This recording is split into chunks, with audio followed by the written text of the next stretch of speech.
cas de crise de panique, que faire et comment ne pas paniquer? Aujourd'hui, je vais vous montrer comment ne pas paniquer en cas de crise de panique. Je vais vous présenter 3 astuces dont vous pouvez faire votre choix et les tester. Si vous avez cliqué sur cette vidéo aujourd'hui, c'est sûrement que vous êtes sujet aux crises de panique, d'angoisse ou d'anxiété. Dans ce cas, vous êtes au bon endroit. Le but de cette vidéo, c'est que vous puissiez enfin vous libérer des crises de panique ainsi que des conséquences négatives qui lui sont associées. À la fin de cette vidéo, j'aurai une astuce complémentaire à vous proposer. Alors je vous invite à rester jusqu'à la fin de cette vidéo pour découvrir les 4 astuces pour ne plus paniquer. C'est parti!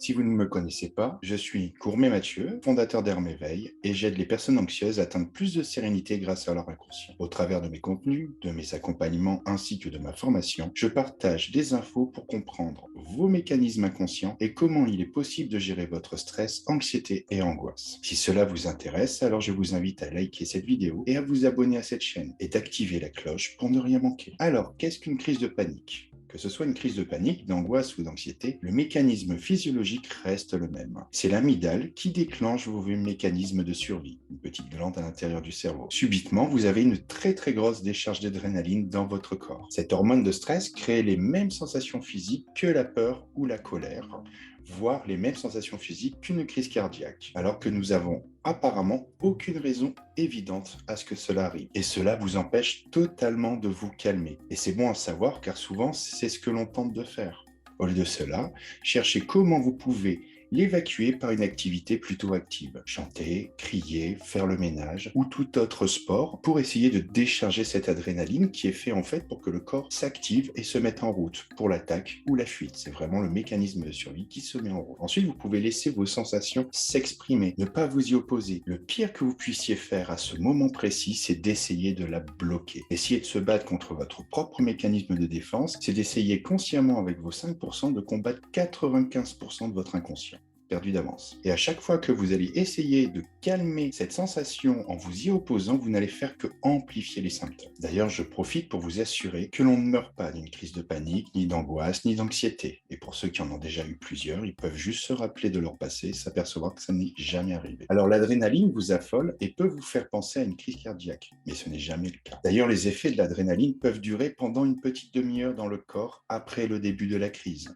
C'est toujours bon à savoir quand on est dans ces sensations. Alors, les 3 premières astuces que je vais proposer ne marchent pas sur tout le monde. Il y aura toujours une seule des 3 astuces qui marchera pour vous. Sans vous ennuyer avec les détails, certaines personnes marchent mieux avec le canal visuel, d'autres le système auditif et encore d'autres au niveau kinesthésiste, au niveau des sensations. Alors la première des astuces, ça va être de chercher autour de vous 5 couleurs différentes et de nommer les 5 couleurs avec l'objet. Pour pouvoir orienter votre attention ailleurs que sur votre crise de panique. On est sur le côté visuel.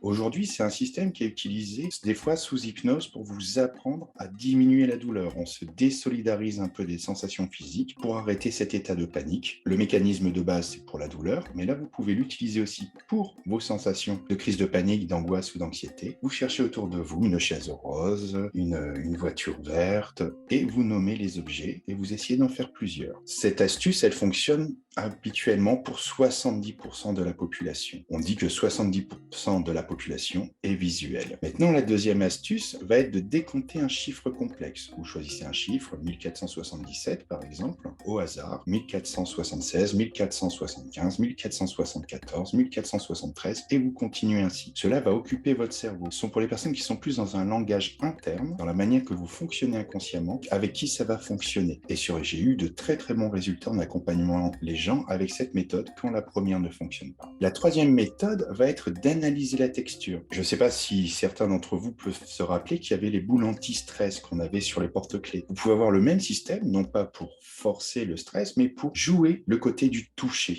En fait, de prendre un objet, peu importe lequel, et de chercher à avoir toujours la sensation sur le bout de vos doigts qui va vous permettre en fait de vous focaliser au niveau de vos sensations physiques. Et ça marche à peu près pour 7 à 8 de la population qui peuvent ne pas avoir d'effet sur les 2 premières et celle-là peut particulièrement bien fonctionner pour eux parce que c'est leur mécanisme prioritaire dans la capacité de communiquer avec son inconscient. Et donc cette sensation, vous restez vraiment concentré sur la sensation du bout des doigts au moment d'effleurer une texture particulière dès le début de la crise de panique, d'angoisse ou d'anxiété. Alors, comme je disais précédemment, le but de ces 3 exercices, c'est de vous occuper l'esprit par rapport à autre chose que la crise en elle-même. Une fois trouvée, celle qui va le mieux pour vous, vous pourrez dès le début de votre crise pouvoir attirer votre attention sur autre chose. Encore une chose, dès le début de votre crise, pensez à vous focaliser sur votre respiration et plus spécialement sur votre expiration. Encore une fois, sans rentrer dans les détails, cela va indirectement diminuer l'adrénaline dans votre corps et dans votre sang. Le mécanisme d'expire, quand il est amplifié pendant la crise, en fait, vous êtes en suroxygénation et ça va déclencher l'adrénaline. Là, nous essayons simplement de mettre en route la machine arrière. Donc vraiment, s'assurer que l'expiration soit plus longue que l'inspire, malgré la sensation physiologique de manquer d'air, parce que c'est un mécanisme de défense que vous avez, parce que vous êtes en hyperventilation dès le début de la crise. Alors maintenant que je vous ai présenté ces 3 astuces, le temps de trouver celle qui va correspondre le mieux pour vous, ce sera intéressant d'avoir une astuce une méthode qui puisse fonctionner pour vous au cas où vous ne prenez pas au début, parce que capacité, que ce soit le toucher, le langage interne ou le visuel externe, vous allez être particulièrement efficace dans cette méthode qu'au début de la crise. Après, si vous vivez la crise en elle-même, ça risque d'être plus compliqué de pouvoir l'utiliser. Donc la dernière astuce, elle va être de provoquer la peur. Alors c'est la méthode de Barry McDonald dans le livre best-seller Dare, que je vous mettrai le lien dans la description. C'est un livre qui a permis de vulgariser une méthode qui est assez culottée mais très efficace. Pendant votre prochaine crise de panique, vous allez vous adresser à votre crise comme si c'était une personne. Vous allez vous désolidariser de cette sensation, de cette crise, comme si c'était quelqu'un d'autre. Et vous allez lui dire qu'elle a que 30 secondes pour s'exprimer au maximum de son potentiel, de ce qu'elle peut vous faire subir. Et ensuite, vous allez décompter de 30 à 0, 30, 29, 28, 27, 26. Et à chaque fois, le reprovoquer. Vas-y, un peu plus fort, fais-moi sentir plus fort cette crise. Cette astuce supplémentaire ne vous libérera pas des crises de panique. Mais en cas d'échec des astuces précédentes, le temps pour vous de trouver la bonne méthode, la bonne astuce qui va vous convenir, elles peuvent vous être utiles pour arrêter d'avoir peur de la crise en elle-même. Et cette méthode, par la personnalisation de votre crise, va vous permettre de diminuer votre sentiment de peur quand une crise de panique, d'angoisse ou d'anxiété arrive. Alors même si vous avez à présent des outils pour faire face à vos crises de panique, d'angoisse et d'anxiété, d'ailleurs après les avoir testés, je serais ravi de voir vos commentaires sous la vidéo, celle qui marche le mieux pour vous. Cela pourrait encourager d'autres personnes à tenter l'expérience et merci pour eux. Alors je vous disais, même si à présent vous avez des outils pour calmer vos crises de panique, si vos crises continuent, c'est que votre corps vous dit quelque chose. Et je pense que si tel est le cas, voir un professionnel pourrait grandement vous aider à vous en libérer. Alors faites-moi savoir ce que vous avez pensé de cette vidéo en commentaire. N'oubliez pas de liker cette vidéo et si elle vous a plu, de vous abonner pour ne louper aucune autre vidéo. Et si par hasard quelqu'un autour de vous aurait besoin de ce type de vidéo, faites-le lui savoir. À la semaine prochaine.